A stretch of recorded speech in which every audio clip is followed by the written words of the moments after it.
It's between this or the guy with the biggest stick is our actual leader, right? So Exactly. there's no good politics in this feature, is what I'm saying.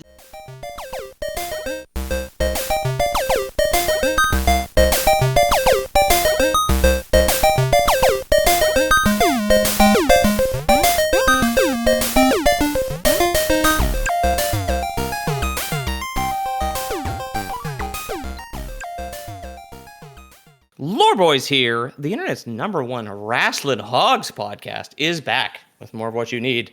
I'm your host, Peter O'Donohue, and I had no good ideas this week. Joining me at the Battletech well is... I got stuck in my mecha suit.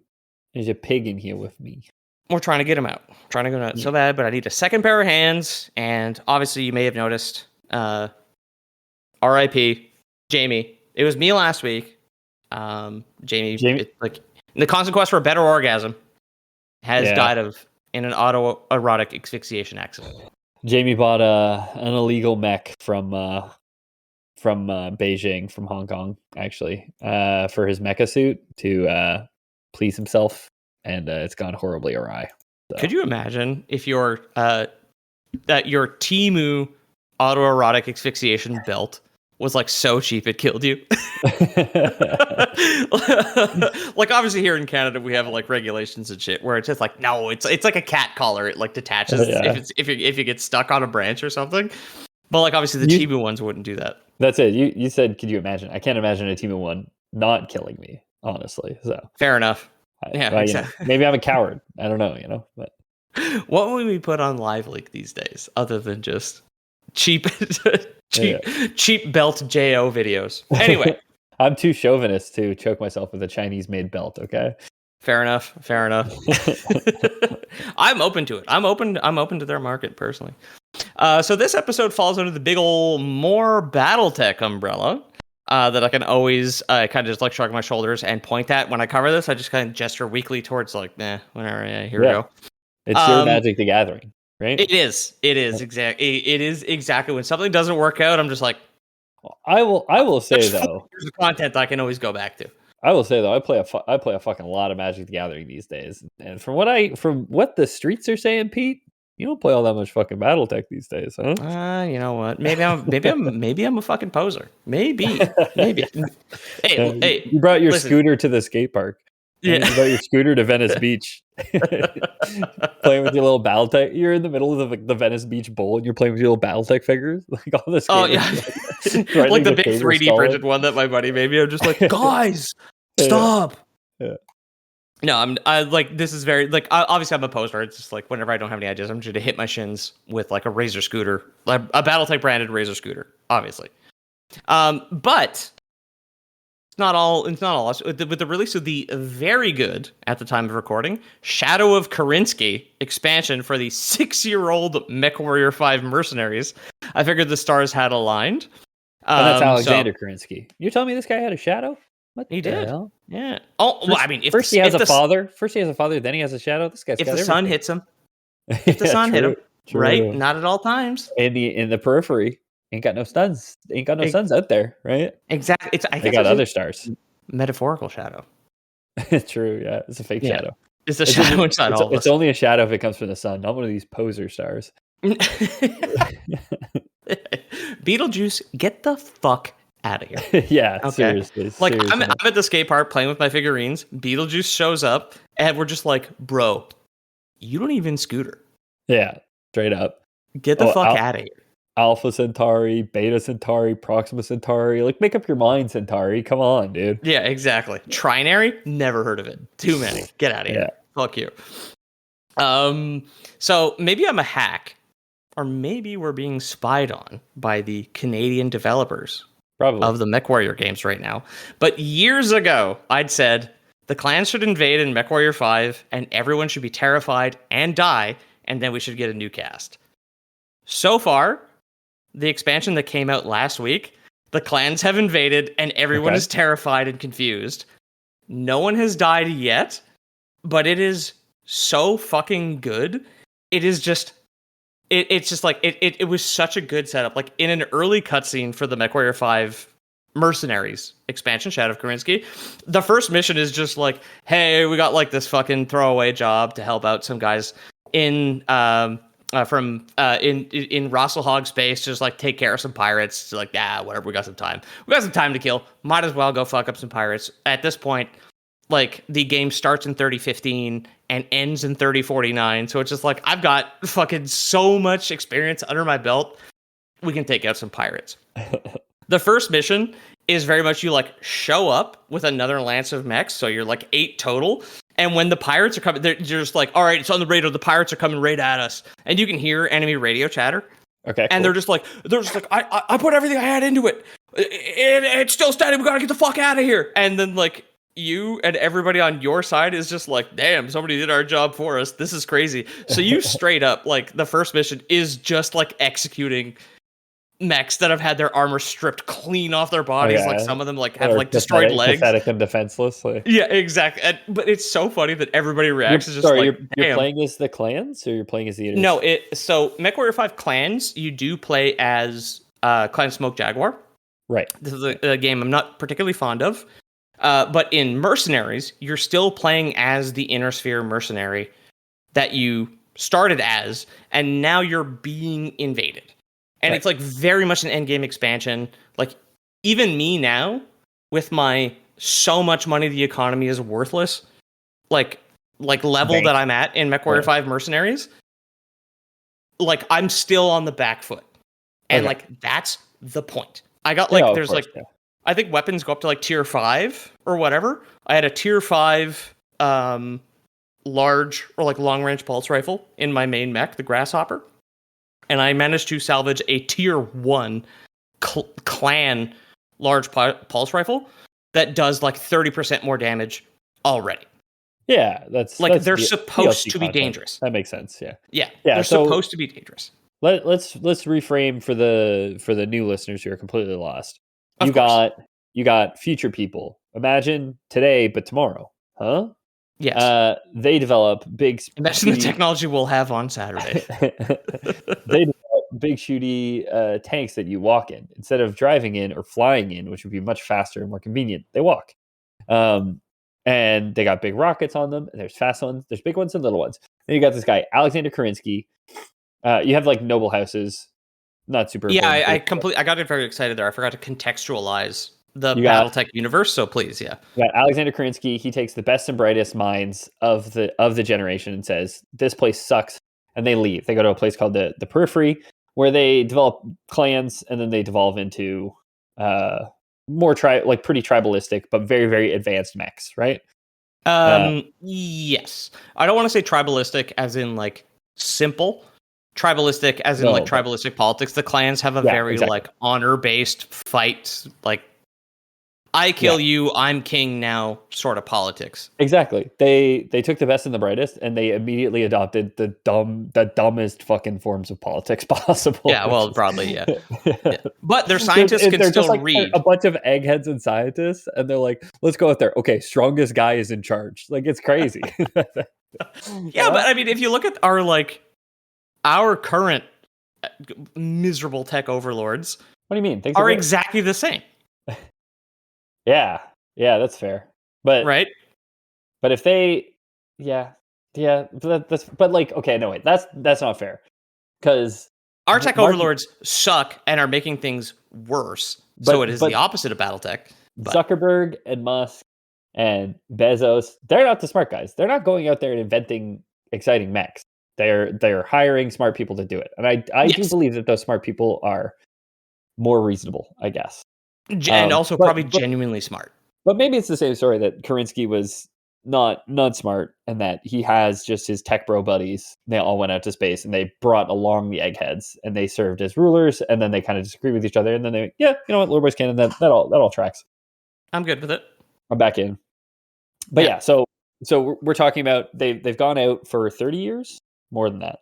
Oh, centuries. I didn't write it down, but we have an episode about like the clan invasion. It's like, and Alexander Karinsky himself. It's like centuries. Like, Alexander Karinsky is in like a solid glass coffin orbiting, I want to say Stranamekti, like the clan homeworld in the Periphery.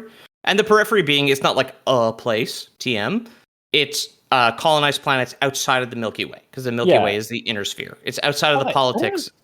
I don't know if I remember that it was the Milky Way specifically, because that's way too far. It's getting out of the Milky Way is way too far. But I know the periphery worlds are outside of the galaxy.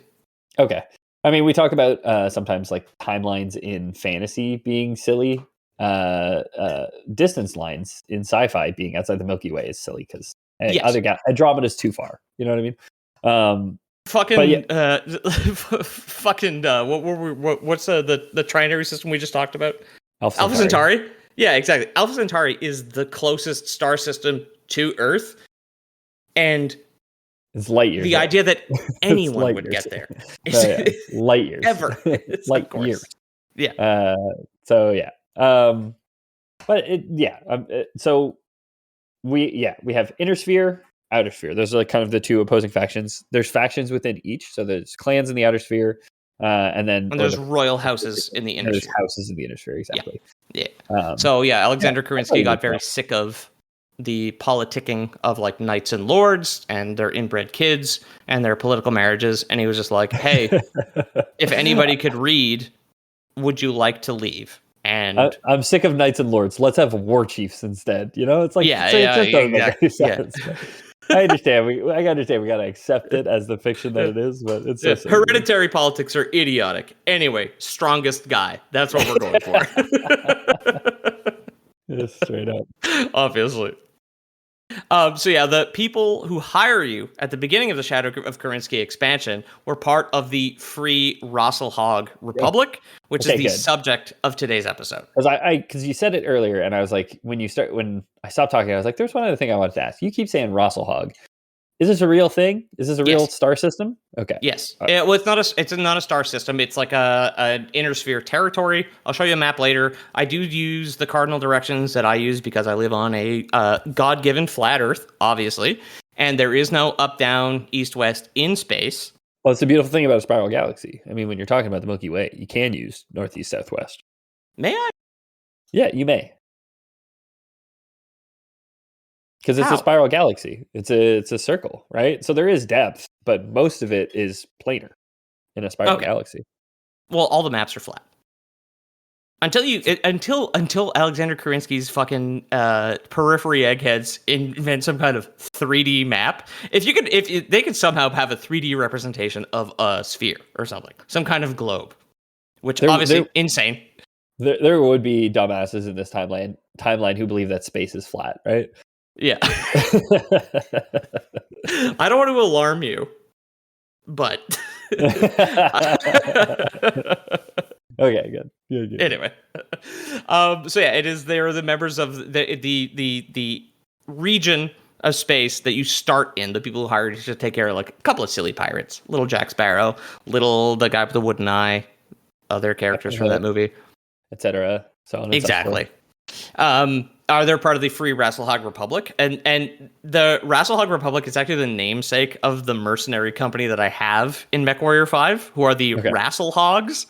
Like, obviously, WRHO in those two. Okay. Sure. The Rasalhagues. And I wish I could remember.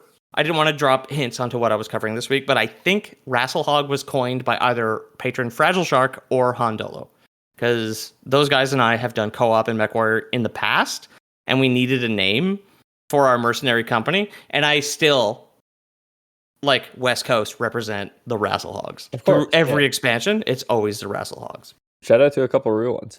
I mean, so fun fact, Rasalhague is a real star.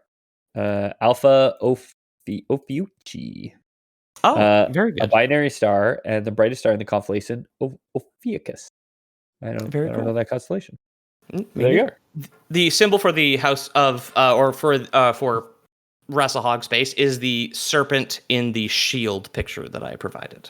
But that would mean, how confident are you in your statement that outer sphere or the periphery folks, the clans, are from outside the Milky Way? Because if it's named after a real star, then the star would be in. No, House Rasalhague is part of the inner sphere. Oh, inner sphere. Excuse me. They get invaded by the clans. The clans very much leave the inner sphere, and they exist in the periphery. There are periphery worlds like at the beginning of MechWarrior 5 Clans, the newer MechWarrior game, the first mission is encountering like a Comstar expedition, who we'll talk about. We've done a full episode about the media mogul of the galaxy, Comstar. Like, they're the first guys to leave the galaxy, and they run into the clans who are planning an invasion. And then, which is Operation Revival from the clans. I can't remember what, I think it's like Operation Farlight or something from Comstar. You can pull up the clip.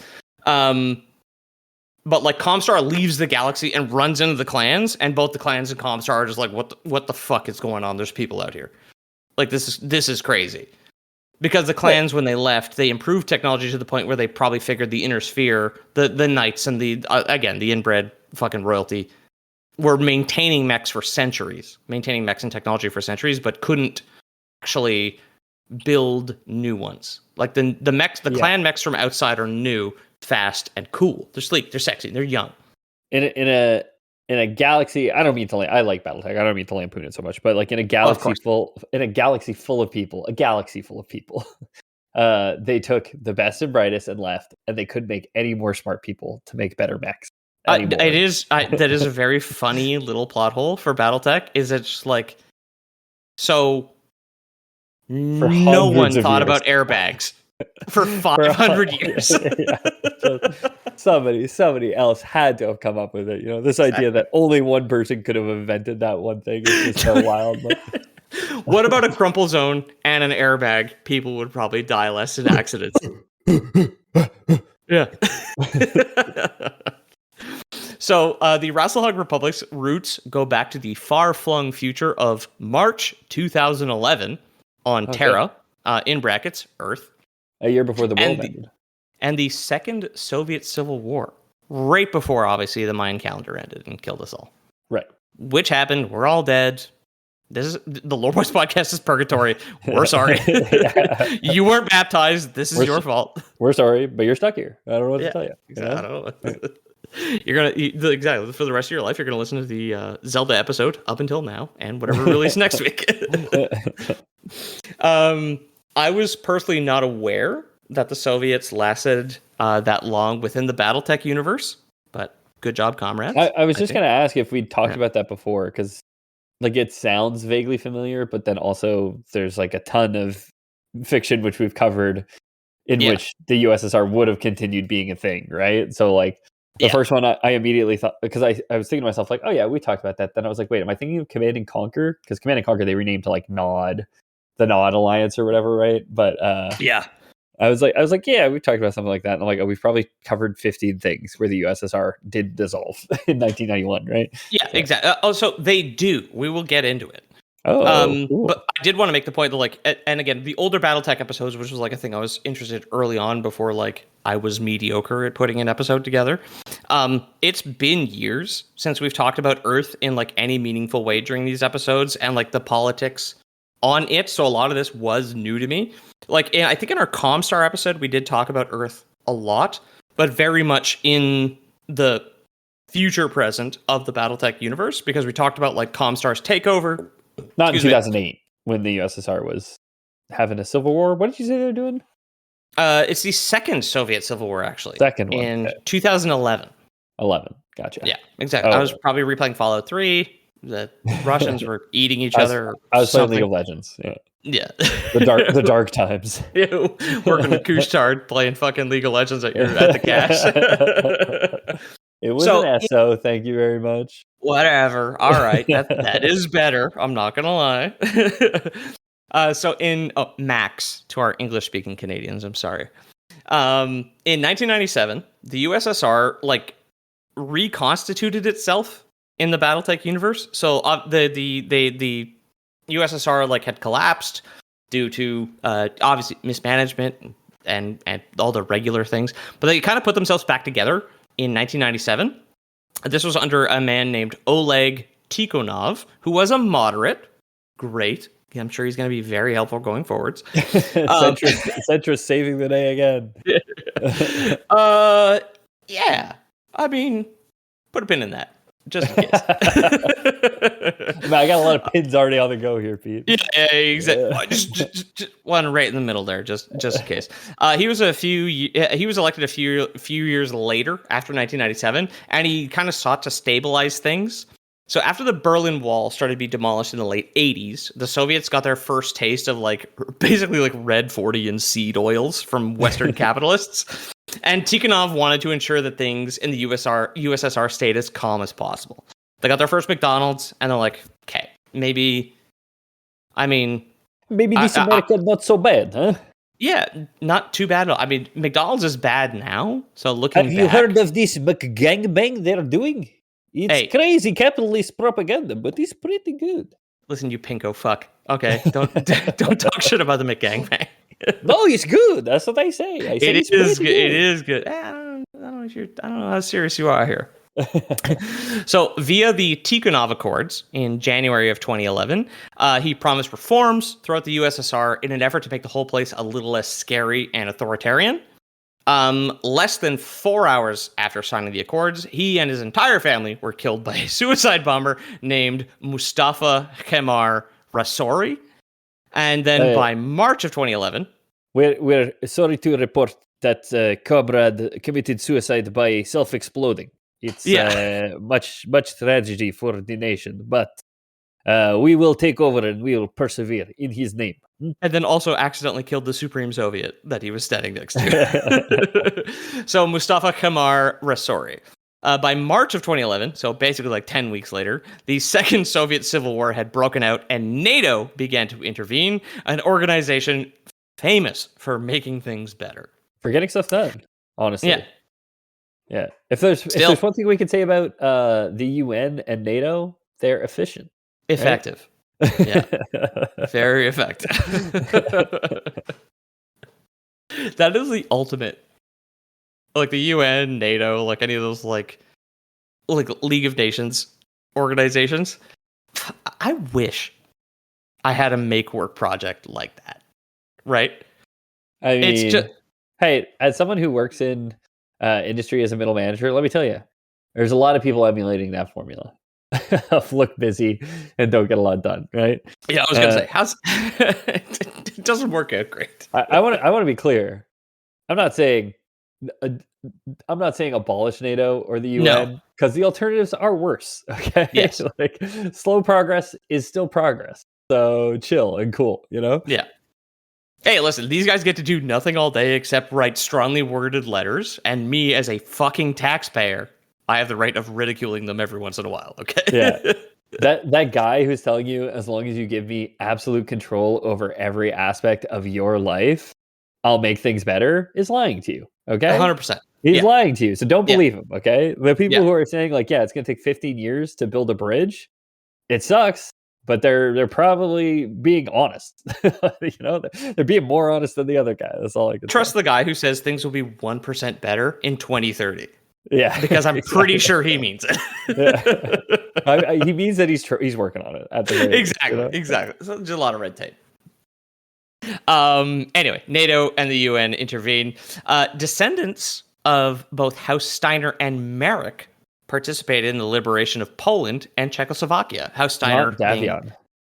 Not Davion at this time. The famous House Steiner-Marek, right? Yeah, yes, exactly. Not Steiner-Davion, which you do remember, which is very good. Victor Steiner-Davion, of course, being one of the most important people later on during the clan invasions. And I think... Archon... Or Preceptor Archon, I can't remember the title of Comstar, was a Steiner in disguise, the old guy with the eye patch. I wish I could remember. I don't remember that. No, Steiner-Davion was at Tukid?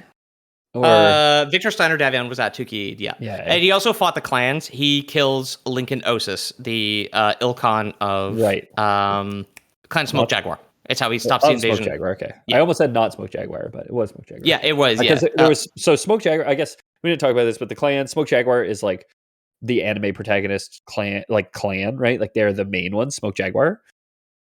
Yeah, I mean, they're definitely one of the most consequential. I think if I had to choose a shonen anime protagonist of the clans, I would probably choose Wolf. Because they last a little bit longer. It's Wolf, and then Smoke Jaguar is the Gary Oak rival, right? They're like the slightly rougher around the edges, but same character kind of. They're rash, they're impulsive, and they're vastly less responsible, and do get themselves killed overall. Yeah. Doesn't go well for Smoke Jaguar. Clan Wolf and like Jade Falcon are like, I guess, the two ones, and a Ghost Bear to some extent, which we'll talk about later, are the ones who are responsible enough to get politically involved with the Inner Sphere later on. Clan Smoke Jaguar, they don't really stick around too long. It's really funny. I was reading patch notes for a MechWarrior update either today or yesterday. There's a great cutscene where after you realize the pirates had been killed by the clans, and you're like, we gotta get the fuck out of here. Right? Like, we have no idea what's going on. I don't know what these mechs are. When you target a mech, normally it has like the make and model of the mech under the reticle, so you can have like an idea of the loadout. But when you start fighting the clans, it just like blinks question marks all over your targeting reticle. I'm like, oh fuck, it's so good. That's cool. It is so little attention to detail, right? Cool. And your targeting computer doesn't call out the mech anymore, because like sometimes you'll target a mech, it's just like whatever, like new target, grasshopper, and you're like, fuck yeah. But now when you do it with the clans, it doesn't do it. Because your computer has no idea. But when you leave orbit, new target Boeing, please sign this affidavit saying that you are not suicidal.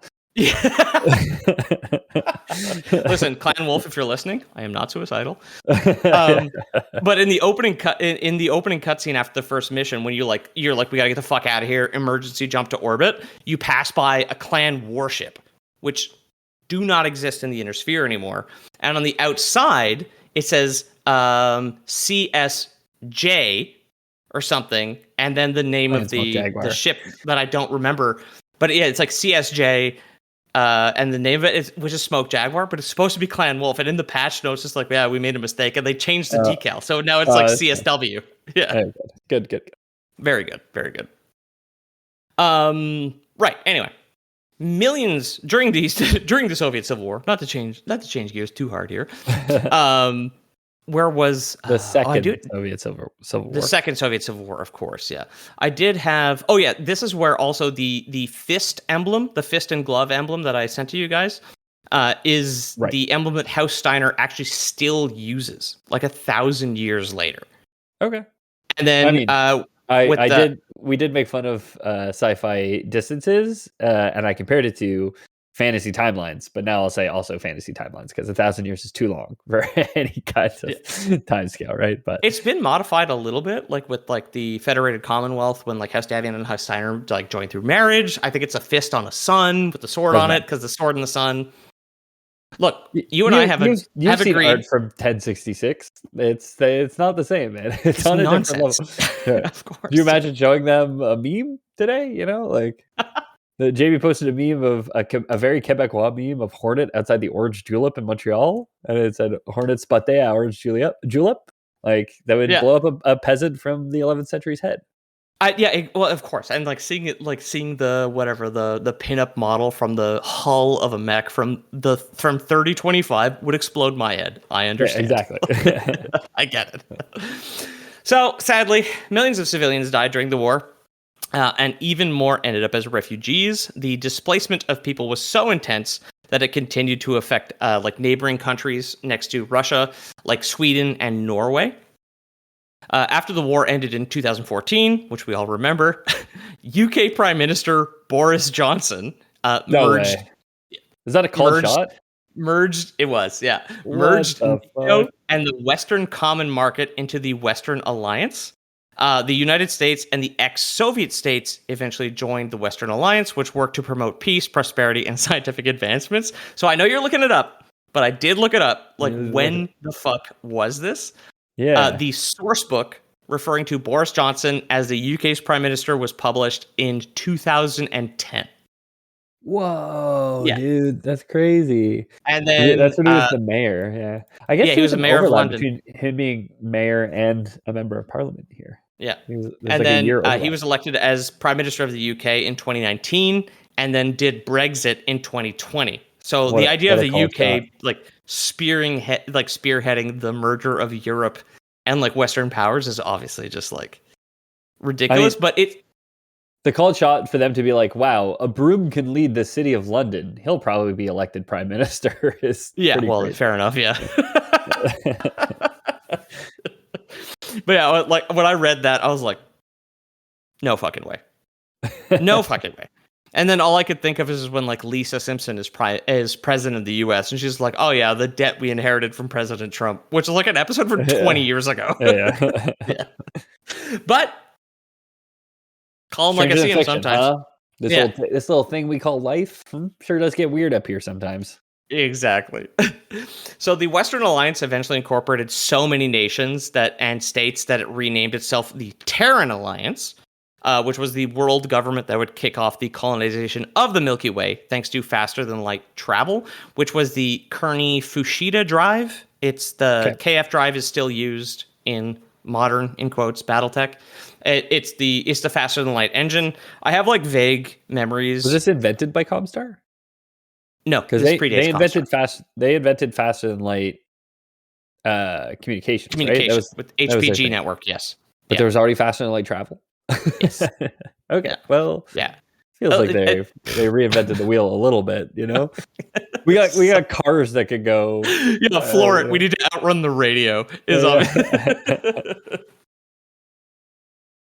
But yeah, so this all led to the establishment of like the inner sphere, which is what the colonized parts of the Milky Way is called, or are called, I guess, as well as the Star League, which was the unified space government, right? Yeah, exactly.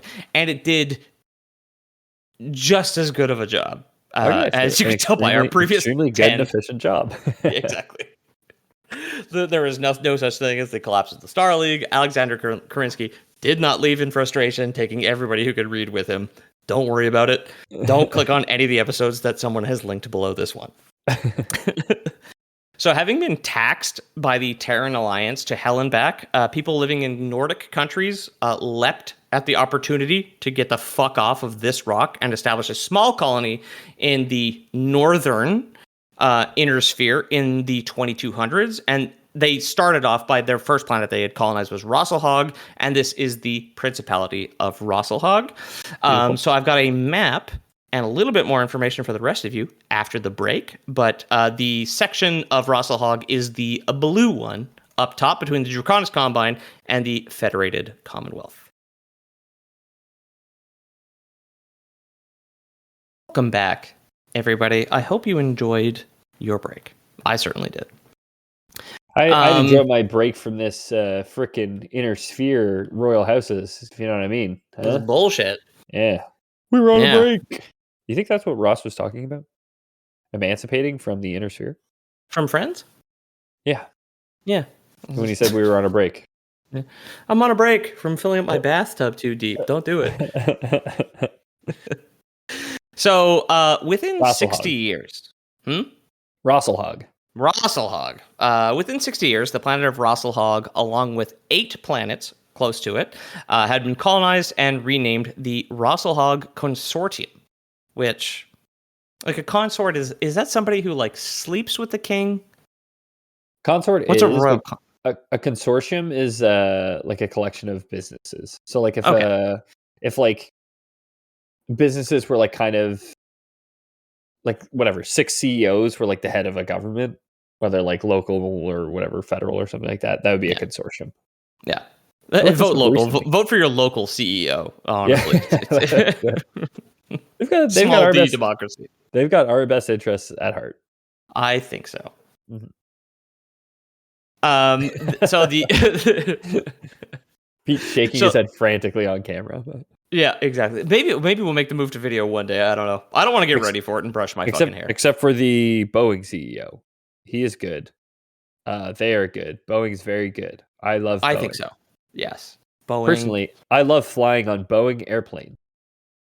I think they are safe and always land, and the best part about them is the doors that are attached to the plane. They never fall off. It's crazy. Yeah, 0 times. On the plane. Yeah. It's so cool. The best part of a plane is the doors. The doors staying on, which Boeing is known for. Famous for, honestly. Built in America, baby.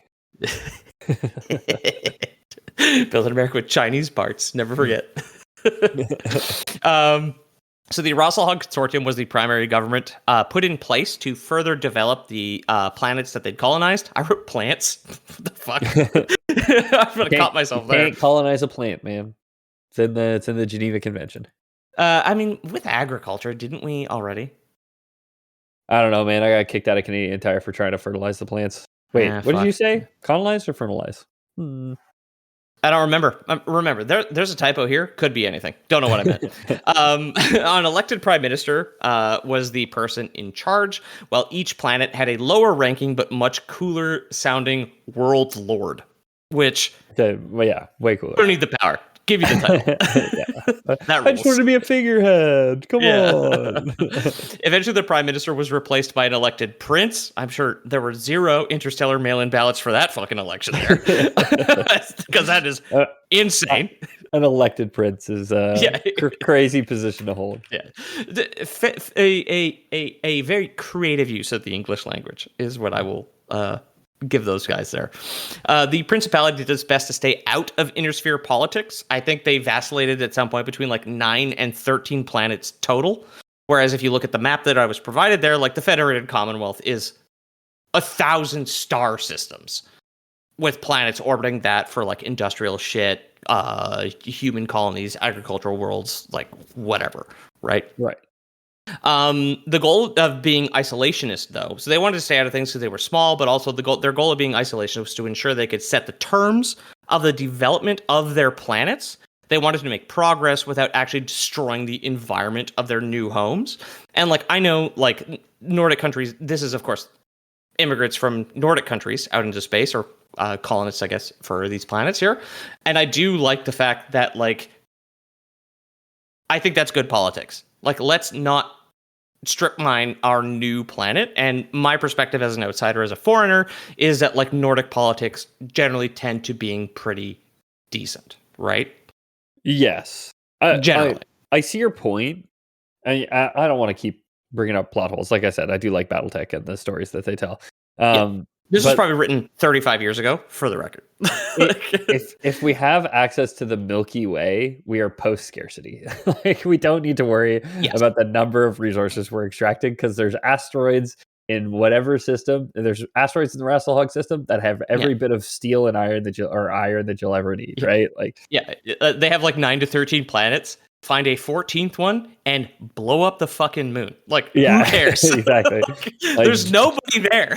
Jupiter has what, like 13 moons? Like, just pick one, man. I think Jupiter has like 100 moons. It's got like 13 like famous ones. Yeah, I think it's like like Pluto, right? It's like, when do you stop calling it a moon? Like, how small does it have to get? How oblate spheroid does it have to be before it's not a planet? Jupiter can only feel a moon 2 inches into its atmosphere. It's okay. There's no nerves after that. But like, one of the things that I thought about is like, these things are all kind of coming up at the same time. All the shit is post Dune, obviously. Like in 40K, other space kingdoms like House Davion, House Steiner, whatever, House Karita, they all have like industrial planets. They have like factory worlds, and other planets they will just like strip mine. But I guess, I mean, if you have space borders and you only have 13 planets, maybe you do need to worry about not polluting the atmosphere of one of them, right? To give the Battletech writers a little bit of credit. Yeah, no, I mean, I think probably what I actually struggle with is like the scale of it, because I say like we're in a post-scarcity society, but I guess if you have like quadrillions, quintillions of people living in the Milky Way, then that story changes, right? Like, if all the planets of the Milky Way are full, then yes, we're back at scarcity kind of thing. I don't think it's realistic that we ever get there, but that's the conceit, right? Is that there's still a scarcity issue, which is a fine conceit to have in your rating. I don't want to be too anti-sci-fi or anything. I don't think it's realistic that a single human being ever will live off of the planet Earth. Like, realistic. No moon, no Mars, none of it. Space station. I don't fucking think so. I'm an optimist. I'll say ever, sure, yeah. Time's infinite, man. Like, we'll go to space someday, you know what I mean? So it's only going to get easier, kind of thing. Yeah, but, I guess. Yeah, Jamie and I did an Expanse. The Expanse, yeah, that's true. I missed it. I'm realistic. Very not realistic. Very grounded science fiction in that sense, right? So where we only get as far as Jupiter, really, and then aliens happen and we can suddenly get further, so then it gets like really sci-fi. But in terms of like human achievement, it's like several hundred years in the future, which to your point, who knows if we get there. But we only get as far as Jupiter, right? And like it's like a 7-year trip now or something. It's crazy. I don't know how much. But I'm talking about like the Voyager, which didn't have a person on it that can't go, because obviously like there's a speed limit to avoid the pilot and colonists being fucking liquefied. Right? Yeah, exactly. Listen to the Expanse episode, Peter. We talk about all this. Okay. I listened to the first bit to get a couple of like to get some jokes, and I thought your cold open was very funny. That's as far as I got.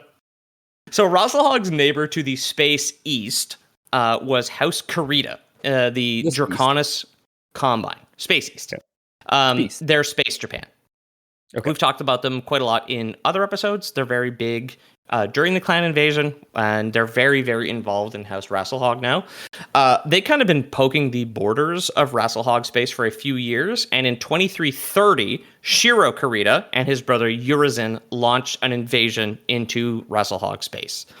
At first, it was pretty easy going, surprisingly. The Draconis Combine was pretty much just like there's like a larger region of space, and then in 2334, they were kind of like probing. They had invaded, but it was like kind of like a little dusting. The Draconis Combine was where the clans first landed in the invasion, right? Yes. Yeah. Okay.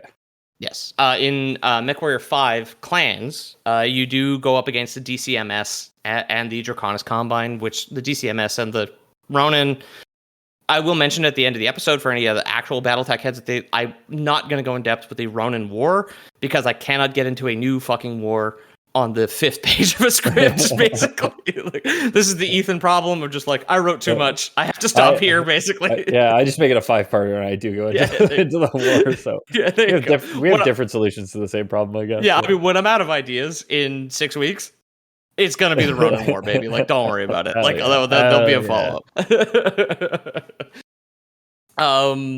Right, so it was like kind of easy going. The Draconis Combine was like it's a much when you look at the map, it's a way larger region of space. They have way more resources, way more soldiers, way more battle mechs, way more everything. But somehow, I guess they're like maybe it was their pride or their confidence or something. In 2334, the Combine was defeated on the planet of New Bergen, and the Rasalhagers had like managed to capture enough Combine weapons, mechs, and equipment to drag the war out for 30 fucking years. Hell yeah. So it's a big, like, could you imagine? It's so much. But also guerrilla warfare is very effective against a traditional military, as we've seen with the current superpowers on our current Earth having not won a war in 70 years. Yeah. I mean, it's I instantly think of, I know it's like it's a Japan analog, the Draconis Combine, but I think of like Nepal, which is still a country, right? Which is amazing. Some would say amazingly still a country when you look at like China, how expansionist they are. You look at similar countries, Myanmar, Taiwan, etc. Yeah. But Nepal is held out because it's just too costly to wage a war there because it's up in the Himalayas. And it's just impossible to wage war there. Similar to like the US going into Vietnam, right? Like you lose because the UK, there's no win scenario. Like the win scenario is just way too costly to ever make it reasonable at all. I don't know how that looks in space again. Exactly. I don't know how to envision this space future, this space future we have here. But there's like a bunch of teenagers who have been lied to in like Black Hawk helicopters, like going down from orbit. Yeah, exactly. Yeah. Going down from we'll orbit. Pay for your college. But then, like, there's just a bush in orbit, and like a Viet Cong pops out of the bush. You know, it's like blows up the ship. Like drop shit, like just like gets caught up by like an asteroid that is just made of like pointed bamboo sticks. Oh no! Oh, I don't remember there being a star here. That's not a star. That's a ball of napalm. Oh no! I don't remember there being a nebula here. That's not a nebula. That's Agent Orange. Oh no! So the Rasalhague forces were still defeated after all that, and in 2367, Tenno Karita. It was crazy seeing Tenno here because that's like the player character in Warframe. Right? Yeah. Tenno Kurita declared victory and withdrew all Combine forces from the area. This is very much post-Vietnam, where it's just like, dang, we didn't lose. We withdrew our forces. Don't worry about it. Yeah, exactly. It was a victory. USA, USA. Yeah. For the next century and a half, the Combine installed their own governors, who ruled from the governor's palace on Rasalhague. Like any occupied territory, there was plenty of, in quotes, terrorism to be had. And in 2375, Vladimir Kurita and most of his family and Tenno's sister, Omi Kurita, were all killed in a terrorist attack. Okay. I would have loved to have tossed in a little IRA slogan in here. Can't pronounce any of the words. And my lawyers have advised that I do not. That you don't. Well, yeah. I'm advising that you do. Go nuts, buddy. Well, yeah. Vladimir's surviving son, Jason Kurita, then came to power, and his payback began executing random people. His role was a brutal one, unsurprising, since he was like a traitorous maniac, but also was just seeking vengeance for his family being killed in a terrorist attack.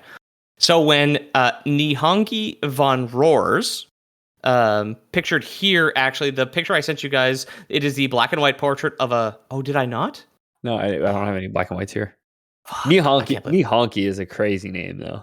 Yeah, Nihongi von Roers. Anyway, the picture of him, the 80s portrait from the source book, is a racist caricature somehow of both an Asian and a white person all at the same time. It is an incredible drawing. I'll send you the text. It's so you could Google what he looks like if you need to, and pull up the clip here.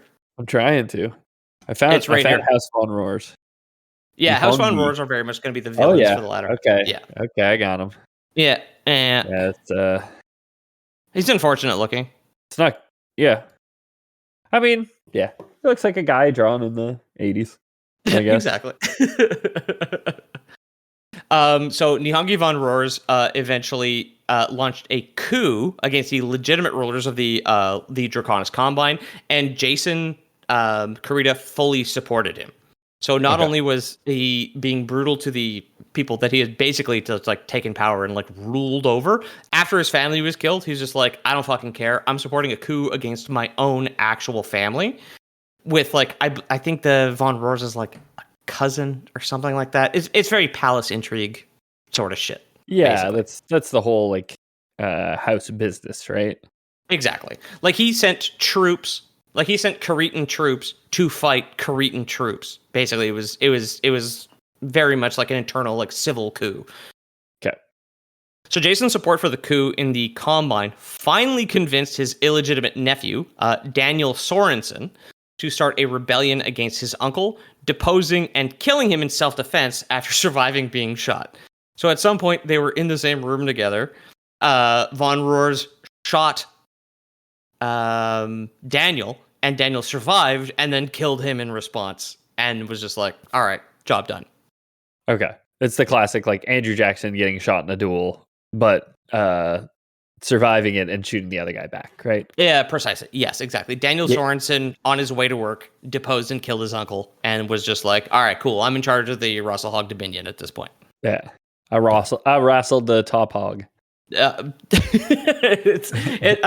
It's all just hog wrestling politics. It's crazy. Hog wrestling all the way down, huh? So the Principality of Rasalhague continued balancing opposition to the von Roers, who are still in charge at this point of the Draconis Combine. So it is no longer under Kuritan control. And then Daniel Sorensen kind of tries to balance his, yes, I'm a hero of the rebellion, I'm opposed to von Roers because he overthrew the legitimate rulers of the Draconis Combine, who are the illegitimate rulers of Rasalhague space, but I'm still on the team of the people who invaded us just because they got couped afterwards. So it's not good. Right. Right? It's, yeah, I mean, good in this strategic. Future, it's better. Yeah. You know what I mean? Yeah. It's between this or the guy with the biggest stick is our actual leader, right? So exactly. There's no good politics in this future, is what I'm saying. No. I mean, I think it's less bleak and horrible. I love the politics of Battletech. Sure. Yeah, it's very cool. I mean, it is based in.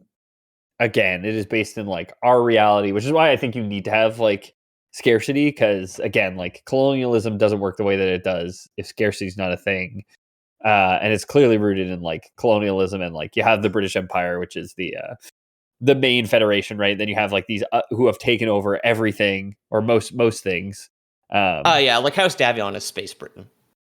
Yeah, exactly. What is it called? The Commonwealth, the Federated Commonwealth, right? So that's exactly that is Space Britain, the Free Worlds League. Just looking at the name, I'm like, is that the States? Probably the States, right? Draconis Combine is Japan, which is just like probably a proxy for all Asian countries, right? They all well, House Liao is Space China, but both of those countries have flirted with taking over other people's land. Yeah, exactly. As of fucking yesterday, probably. Yeah, that's it. Yeah, I don't know how. I mean, yeah, we've all got skeletons in the closet, right? But I don't know who the Rasalhague Republic we're saying is Scandinavian countries, right? Which have always kind of remained. It's the Vikings. They're Vikings, and if we got England as our main good guys, weird to say, but. Then we've still got the Vikings kind of being the thorn in England's side in some sense, right? Yeah. I mean, they're still kind of like, they're just trying to. These guys are much more like, I guess, pastoral, because like the Rasalhague Dominion or not the Rasalhague, that's later. Sorry, the Principality of Rasalhague at some point was just like, we'd very much love to stay neutral and not get into all the kings and queens fighting and shit, because we just want to grow whatever the fuck a Viking harvest is, right? We just want to put the shark under the beach and let it rot so we can eat it. Huh? Exactly. Why are you coming in here with your big fighting shooting robots, huh? Crazy. The British came in to steal all their rotting sharks. I watched I think a Vice video about it, about the Icelandic shark. Surströmming, I think it's called. No, that's the Swedish fish. No, that's like the sharks. Well, they're both. There can be two Swedish fish. Yeah. Next, you'll say that the Swedish berries fish in the sea. But I watched like a thing about like a guy who's been like, he's like still has his family business of like the putrefaction of like the shark meat that they make. He leaves it in like a fucking shipping container for like 6 months, and he's just like, it sweats out all the ammonia. It's like toxic to eat the shark alive, but as it like dries, it sweats out ammonia. And then he just like hangs it in the rafters of like a wooden tempo. And like cuts it open, and it's like white. It's like stark white. It's like soft like butter. It looks fucking good. I'm not gonna lie. Okay. Pete's gonna eat surströmming live on or whatever it actually is called. I don't know if I can handle it, but it looks good. If we get a $99 Patreon tier, Pete will eat the rotting shark. We'll fly him to Sweden to eat the rotting shark. Get me a cube. I'll eat it off a toothpick. I want to try it. It looks all right. It looks all right. From what I hear, it's about the smell, though. So. Yeah. It's like I might struggle with that one. I can, at time of recording, still smell, which is unfortunate. So in 2494, we're moving up a little bit here. Excuse me, I forgot to mention the Principality of Rasalhague continued like balancing the opposition, like we were saying. Daniel Sorensen died in 2487, and his grandson Blaine would go on to like play a key role in restoring the legitimate branch of the Cretan family to power. So these guys are still subjugated, but they're trying to uncoup the people who took over in the first place. Gotcha. So in 2494, an envoy from the Draconis Combine named Martin McAllister, classic Japanese name, met Blaine and his daughter, Ileana, on Rasalhague to discuss terms. And then Martin quickly fell in love with Ileana. They fell in love with each other. Maybe there's a lot of political marriages. Sorry? A tale as old as time, huh? The immortal bard couldn't have written it better. No.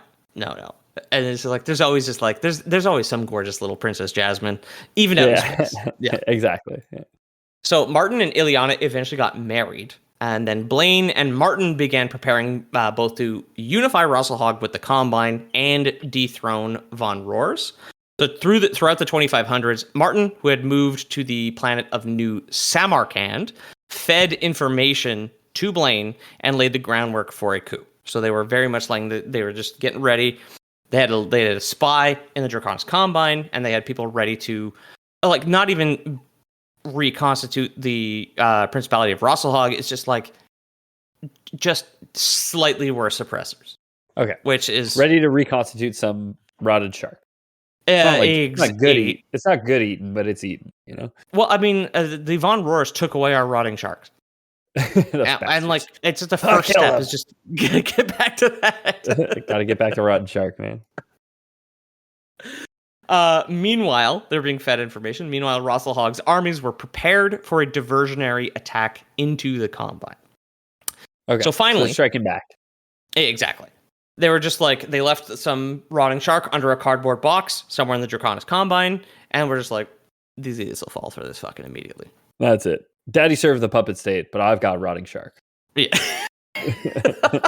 Not now, kitten. I'm harvesting rotten shark.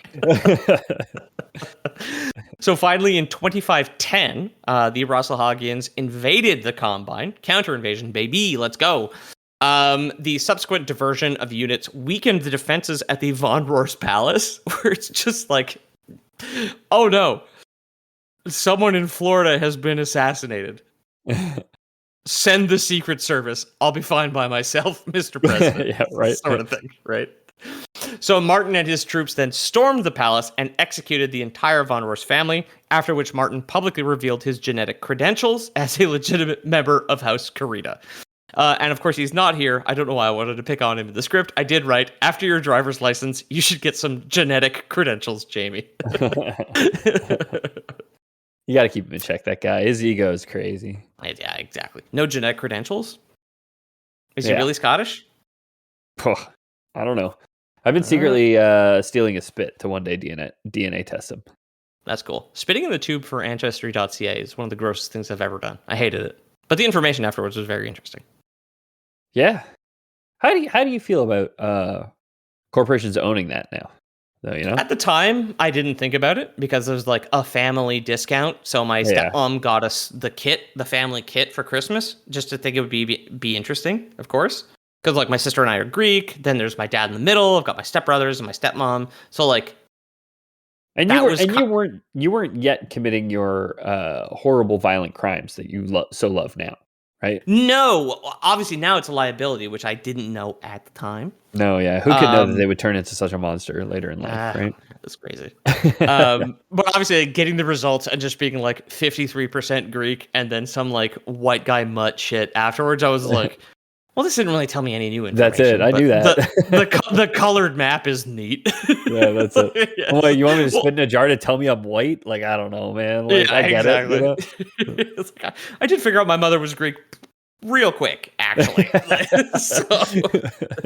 When I was baptized and the guy couldn't speak English to me, it was kind of a dead giveaway, right? Yeah, to be fair, I was probably 6 months old and couldn't speak English either. So, yeah, he and I were not communicating, but we agreed on things. Yeah, of course. Dunk me in the oil in the water. As far as I can tell, Greek is just baby language. So, you know, I figured you guys probably were chatting. I haven't heard your daughter answer the phone yet, but could be close. Just teach her to answer the phone in Greek. Wouldn't that be insane? She, for a while, she's really big into playing baby right now. Like either I'm the baby or she's the baby. Okay. And for a while, she'd be like, "You're the baby now," and I'd be like, "Okay, goo goo gaga," and she would always say, "No, babies don't say goo goo gaga. Big kids say big goo goo gaga." She's finally come around, but I finally explained to her, like, no, you idiot. It's good. Babies say goo goo gaga. Okay. Not big kids. Okay. You've never said goo goo gaga since you were a baby. Since you learned to talk, you stopped saying goo goo gaga. Okay. Big kids say, "Is there a problem, officer?" I think that's yeah, exactly. that's a way more common thing to say. Big kids say, I don't answer questions. Okay. Yeah, exactly. I don't say anything without my lawyer present. So, after issuing his genetic credentials, he moved to the planet of Pesht and became the new coordinator of the Draconis Combine. So, like, the coordinator is the head of state in the Draconis Combine. In the same way, I think it's like the Archon is the head of Comstar after the corporation becomes a state within itself, which obviously would never happen. That is ridiculous. Okay, so the Rasalhague Gambit works. They got the diversion, and now instead of being a puppet state, he is the occupier.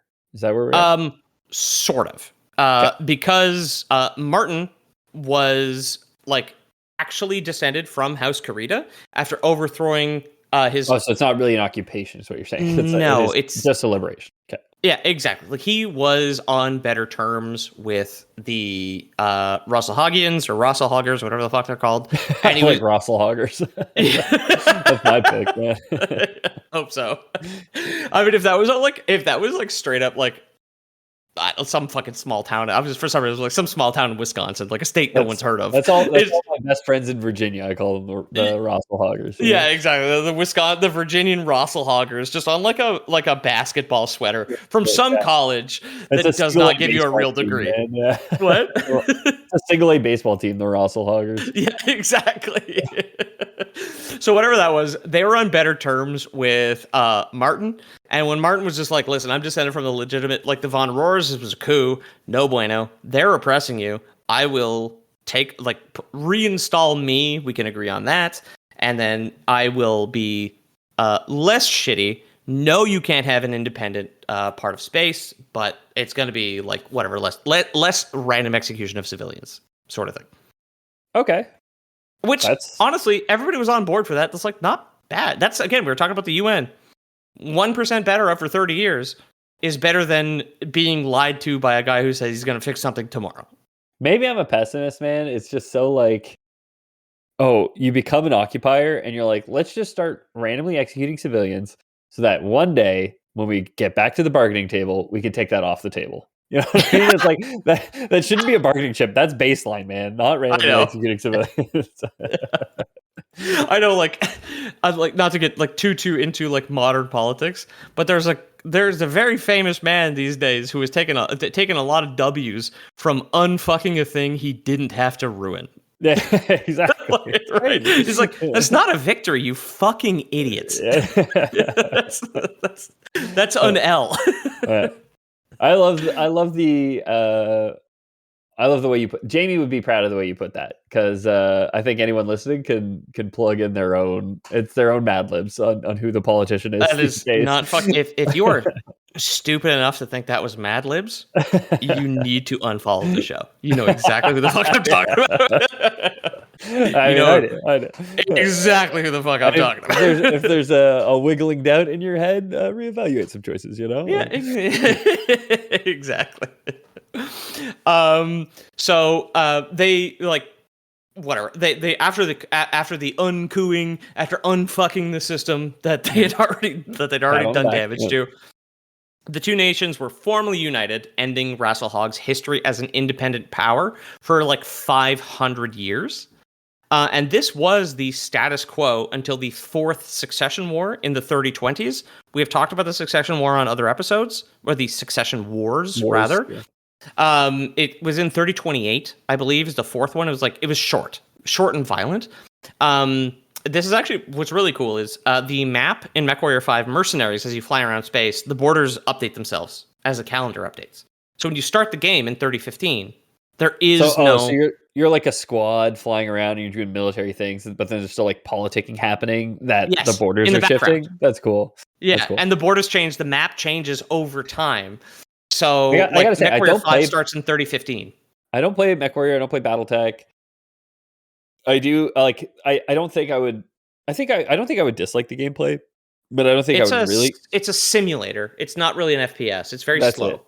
Yeah, I wouldn't. I mean, it's the top-down ones that I would play at all, right? The ones where you're just ordering your mechs around. Oh, Battletech, yeah. Battletech is the only ones that I would play. I wouldn't want to play. Not that I wouldn't want to play but I would never get super into the gameplay of the ones where you're actually driving a mech. But so much, I love that they have this wealth of lore to build their games around, right? Like you just build you build your game in it, and like clearly there's like a level of reverence and respect for the lore, which I just think is so cool as a concept. It really years deep, me they're to the just like, game. here's a new expansion, guys. You're like, yeah, what? That's it. Yeah, but it also just be like exactly like you said, like the political borders changing, which you have to listen. The only way you can find out about this is by listening to the Lore Boys TM, obviously. Yeah, and like you have the fact that you have to listen to the Lore Boys to enjoy the game. I think makes it a very good game. Me too. Is what I'm getting at. Yeah. And the fact they're also Canadian out in British Columbia and definitely fucking spying on us because I wrote the first half of that expansion, boys. I'm taking credit for it. You can have it. They called Boris Johnson, man. I don't know, dude. Yeah. Okay. Well, I'm 50-50 in that case. Give you some fucking credit. Yeah, so MechWarrior 5 starts in 3015. So it's like the game calendar progresses through the succession wars, and then the borders change, and you start getting new missions from new guys, and the expansion takes place entirely after this. And the first mission is the first 3, which is all I've done thus far, is all with Rasalhague, which is like new in 3049 or new-ish. Right. So while the map you posted is 3040. And it does have the free Rasalhague Republic, right? Yes, exactly. Because when I was referring to Space North, there had to be fucking something there. Yeah. It would have been red otherwise. Because it was part of the Draconis Combine. In 3040? Prior to okay. Yeah. That's what I'm saying. Is like, because you said 3049 it was new, then you said newish. I said at least in 3040 they had it, right? So 3049 is the clan invasion, like October 3049 or whatever. Is like that's what's really neat is in MechWarrior 5, another cool detail they did. The calendar just ticks up constantly and the borders change, but if you keep playing up until the calendar hits October 3049, it stops. Because the clans, maybe they plan to release a fucking clan invasion expansion 6 years hence or whatever, but they were just like, it won't make sense, so the calendar has to stop. And the devotion to the lore, the devotion these guys have to the Lore Boys podcast, I think is fucking it's is cool. admirable. Yeah. I wish some of these listeners would take note of how devoted these people are to the podcast, huh? Exactly. Making video games specifically for me. So I can podcast for Ethan about it. Exactly. Hey, Duke Cherry made my game last week, man. So yeah, exactly. So the Draconis Combine now, after the Succession War, so the status quo very much remained in place for centuries until the Fourth Succession War, which lasted from 3028 to 3030. And it was this was the thing that was impactful enough to change the political landscape as well as the space borders in the Inner Sphere for decades. The Draconis Combine, due to poor management, obviously, politicians are very complacent and silly. They kind of found them. Actually, it was Obama 16 years ago that did all this. Oh yeah, well, it wasn't poor management. It was 4 administrations ago that did all this. Obama in the Draconis Combine gave people mediocre healthcare that you probably can't access at all, and it's just well, this ruined outer space. Clearly, this is the fucking problem. Actually, I don't know anything about Obamacare. I'm sorry, listeners. Well, I was thinking Obama in the Draconis Combine. They doctored the Epstein list, right? Oh, fair. True. Forget that, man. Yeah. That's the thing about a list full of the world's most powerful people who are also pedophiles, is that it's so easy to forget about.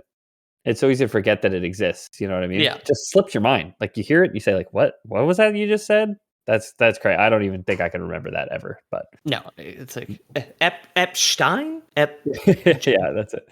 Jeff what? Jeff Reed? Yeah, Jeffstein. That doesn't make any sense to me. That's a stupid name. It's not a real guy. Yeah. But these people are taking us to Mars and putting chips in our brain and doing all sorts of great stuff. So I'm sure that's all totally fine. They're very trustworthy. Yeah. One of them's being pale and sweating in interviews. So I trust him. Honestly, if that guy just had eyebrows, it would be more noble. It'd be more tolerable. What are you gonna also just oh no, I'm not the devil, and not have eyebrows is an insane move. Yeah, crazy gambit. And just be always damp. Yeah, you're worth billions of dollars. Get one of those little foundation pads that people use, and then also paint on your eyebrows. That's all. Yeah, exactly. Draw them on like a goth girl. What are you fucking doing? Oh, he's a big fan of the Lord of the Rings. He just loves Gollum, man. That's what it is. Yeah. He goes to every interview in his Smeagol cosplay. Yeah. It's like the fact he goes on Joe Rogan in a tattered loincloth without eyebrows and just eats a raw fish in front of him. Smashing it on the table in front of Joe Rogan. Joe Rogan would probably be so into it, man. It's crazy. He would tell a bunch of racist comedians for 6 months after that about how cool it was to watch him beat a fish to death in his studio. Yeah, and how actually it's super good for you. Yeah, exactly. Yeah. He'll start doing it. If Gollum, the mythological creature from Lord of the Rings, goes on Joe Rogan, I will finally watch an episode of Jerry. There it is. There's your Lord Boy's promise for you. I mean, honestly, I do check it. I don't listen to it anymore. As I've said, I'm very disillusioned with the man, as he is state propaganda. But he did have Charlie Sheen on because I still get the notifications, and I was like, I hope this is a wild ride. I was very tempted. I hope, but I don't think Charlie's on the powder anymore. Is he still skiing? Do you think he's still dating white girls? I have to imagine he'd be dead if he was. You know, Keith Richards is like 4,000 or 5,000 years old. That's fair. Right. Hey, I don't know. I don't care about Charlie Sheen. Yeah, me neither. I forgot he existed up until today. Until you just mentioned it, honestly. The one interview where he said Tiger Blood 15 years ago was great. As peak Charlie Sheen for me. Anything I see of him now, if he's still on the powder, then it's just sad. And if he's off the powder, then it's boring. So I don't fucking care about Charlie Sheen. I don't know what to tell you. I still prefer his dad. I think what is it? Not Platoon. Charlie Sheen's in that one. What is the fucking Vietnam movie that Martin Sheen is in? Apocalypse Now, and also The West Wing. Very good show. It's fun to watch a show from 30 years ago where a fake president is still complaining about Iran. It's crazy. Anyway, the Draconis Combine, unlike the West Wing, due to poor management, had found itself hanging on by a thread. So sensing an opportunity, on the subject of fucked up weirdos without eyebrows, Primus Waterly from Comstar decided to take action. Comstar, we have a whole episode about them, and the Blake Jihad. They're the organization in the Indosphere that mints the fucking galaxy's currency, which is the C-bill, and they also maintain all of the communication networks and the faster-than-light travel hubs. So everything you read is obviously true. Don't fucking worry about it. They're a metaphor for capitalism, right? Like, they're just like, hey, they're the business that, like, we've been talking about all these royal houses, which ostensibly run the galaxy, but it's the one business actually runs the galaxy because they control all the money. So they pay these royal houses and say, like, you guys can stay in power. Are king. Yeah. You manage your own armies. You never go against Comstar and you're fine, basically. Well, you can't like call or threaten your cousin wife without the help of Comstar. Yeah, like what are you going to do? Pick up the phone? They're in charge. I was air quotes criticizing, saying like, oh, distances in this like lore world, but it doesn't work if the distances aren't so great, because the reason the power dynamics work is because Comstar lets you get around those, basically, right? Yeah. Have instant communication with anyone, anywhere in the galaxy at any time. Yeah. I am going to go ahead and say Lore Boys canon, the faster than light radio is faster than light cars, right? Like, it's you can send messages faster still than you can travel places. Almost certainly, because you also don't need to like park anywhere. Like, I'm saying Lore Boys canon even more than that. Like, even like it is the radio waves travel faster than cars travel. Even if you could get in your car at instantaneously, even if you teleport to your car and then you had a valet, so you didn't need to park it, it's still faster to send an email than to drive there. Yes, I need it for my sanity at this point. It's perfectly fine. You're not off base whatsoever, but I'll take the Lore Boys canon. The Lore Boys canon is never off base. That's the thing about Lore Boys canon is we're batting 1,000. We never miss. Well, we've never made a mistake because we said so. Because we just fucking said so. We made it up, dumbass. So fuck you. Yeah, exactly. You downloaded the show. Fucking, that's all I needed. I hate that one listener who listens to us, man. I hate that guy. I hope so. I hope you're out there. I hope you're having a good time. So Comstar is very much like the puppet master within the Inner Sphere, like we were saying. They're the Masons, the Illuminati. They pull all the strings because they do control the fucking currency and also the communication networks, and then eventually do go insane, and there's like a big fucking war about it. It's very cool. Yep. So what was her name again?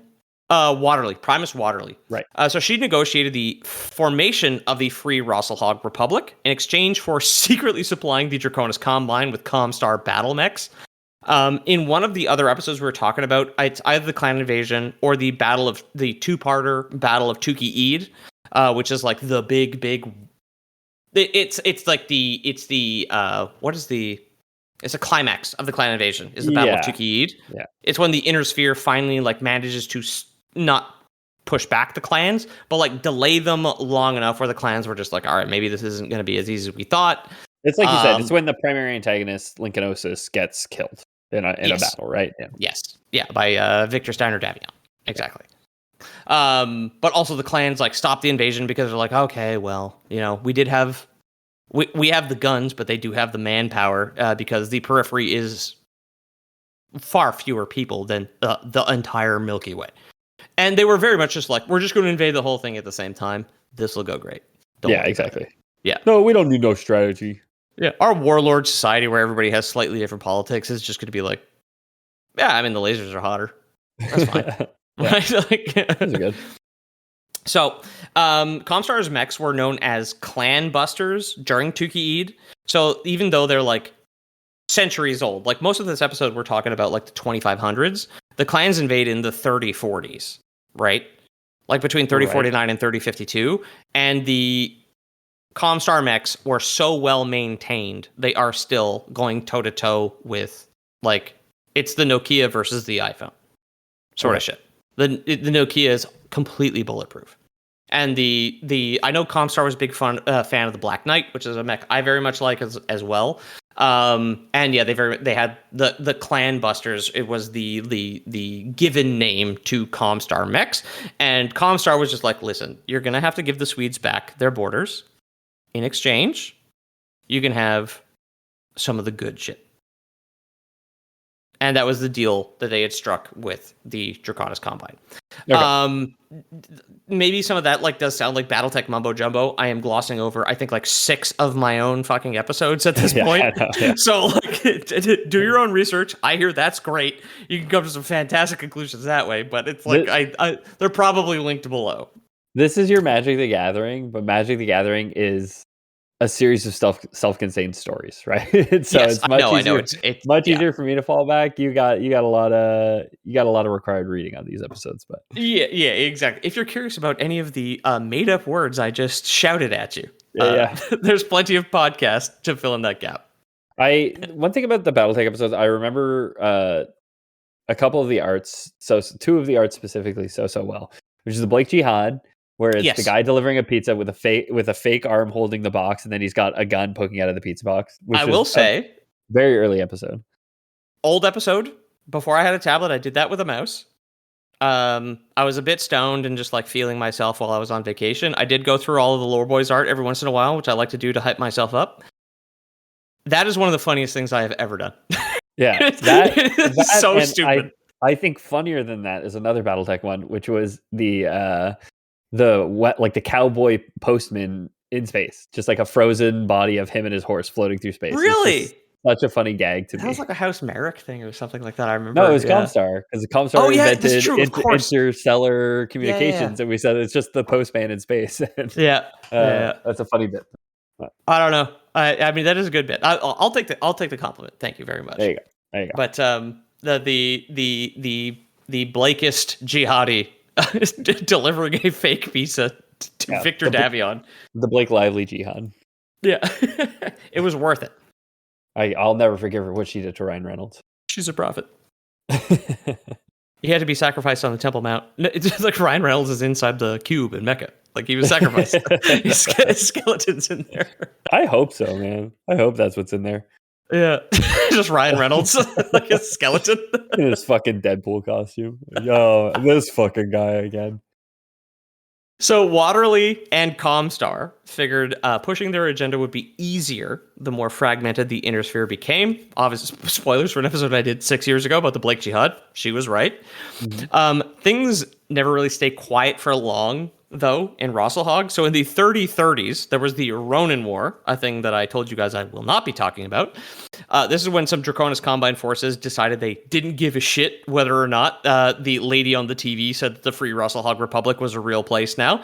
So the DCMS are some of the guys who ended up fighting against the clans as well, but they're politically separate from the Draconis Combine. They're there's a split faction in there. Ronin are samurai without masters, right? Exactly. Traditionally depicted as like wandering or roaming, like they're cowboys in samurai outfits, right? Yeah, exactly. So the Ronin War would be like, here's these people who've gone rogue. They don't swear fealty to, or they swear fealty, but they're not like loyal to the masters of the DC universe.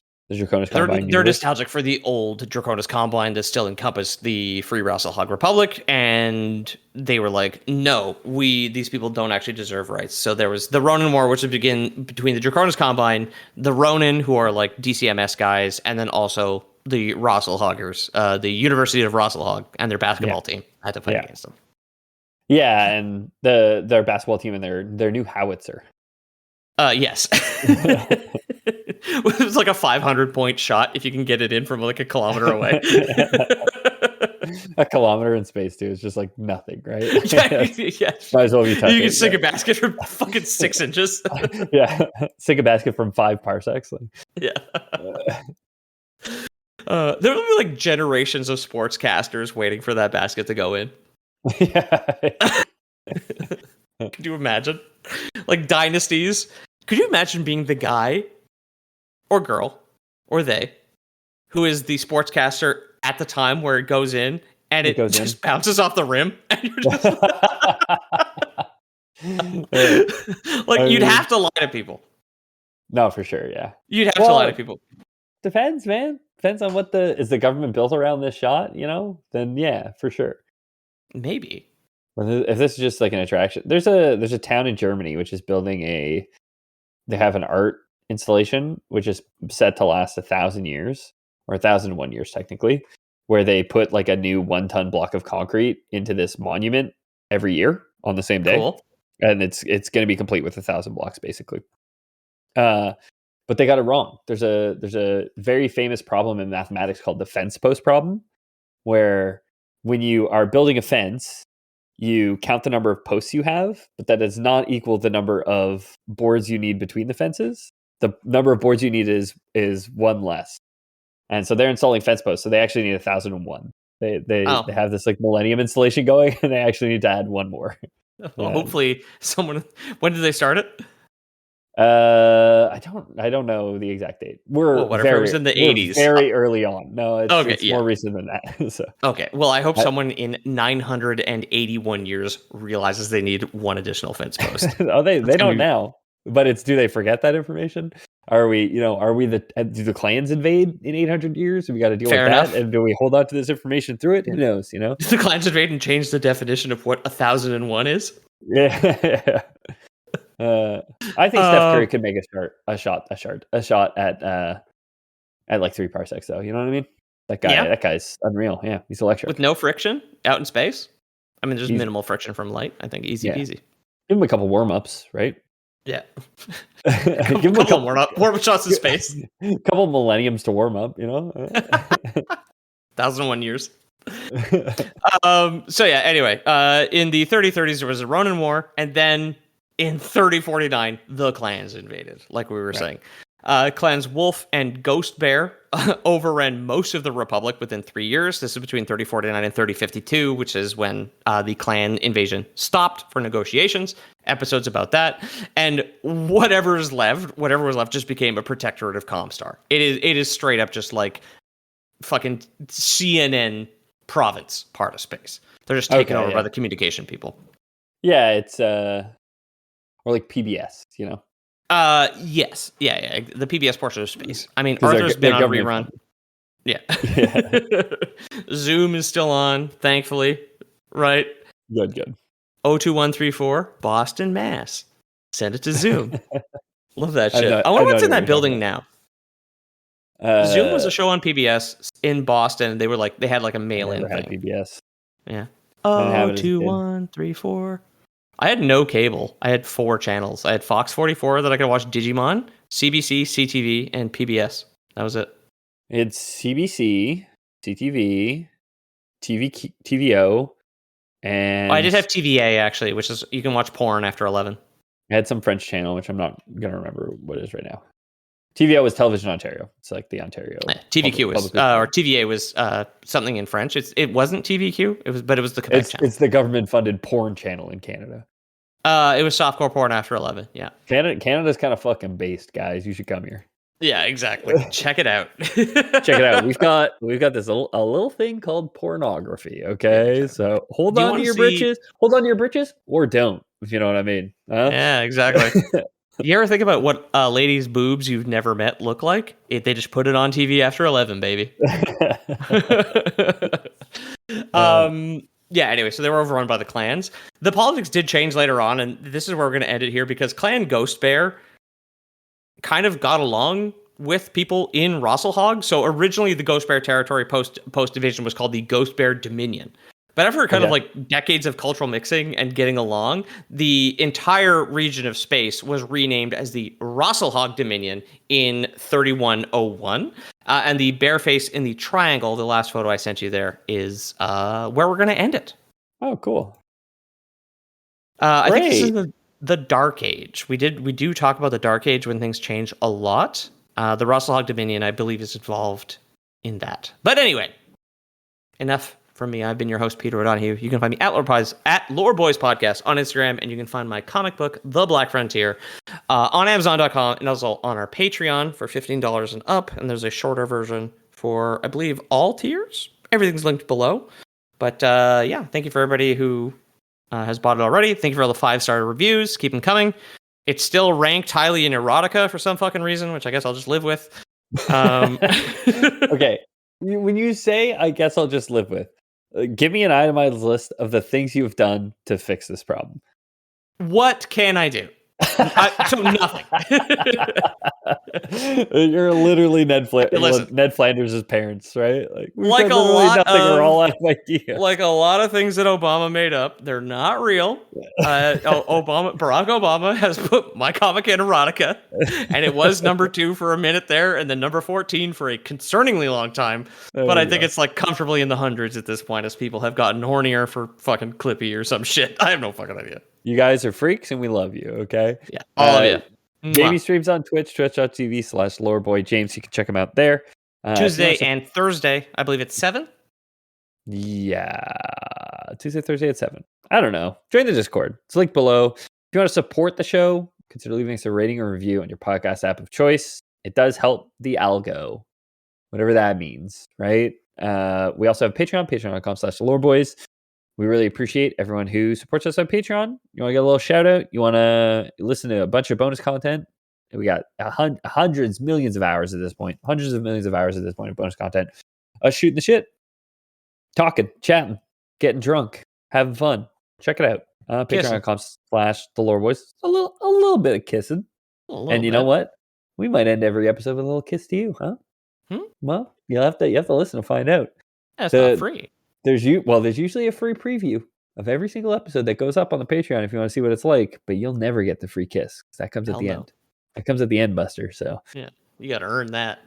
I say free kiss. The patrons, I do recognize that you literally paid for that kiss, and that I am a whore and I'm a prostitute, and I owe it to you. Okay, I recognize that. I do recognize all this. Okay, it's linked in the description below. Patreon.com/LoreBoys. Check it out. If you don't trust Patreon, we do have a service which we've always provided. LoreBoys Prime, of course. Guys, if I can be honest, I'm in too deep with my Temu purchases, okay? I've got a lot of autoerotic asphyxiation belts purchased off Temu. I do think they are a liability. I don't think I can legally sell them to you, okay? So if you guys subscribe to LoreBoys Prime, I do promise that you might just find them on your doorstep from a random stranger. And do picture, I will buy like a wicker basket and a little baby blanket, like I'm leaving a baby on your doorstep, and it'll just be a belt explicitly for autoerotic asphyxiation from Temu. And whatever that image is in your mind, that's it. That's what I'm leaving on your doorstep. Okay, so make sure to check it out and subscribe. Same time, same bad channel for LoreBoys Prime. Wherever you've gotten it in the past, that's where you get it now. You call the number, okay? It's on the back of the card that came with the episode. Yeah, yeah, exactly. It's just like your debit card. Yeah, check the game facts for Lore Boys, and it's there. I think that would constitute a Lore Boys. Lore Boys out.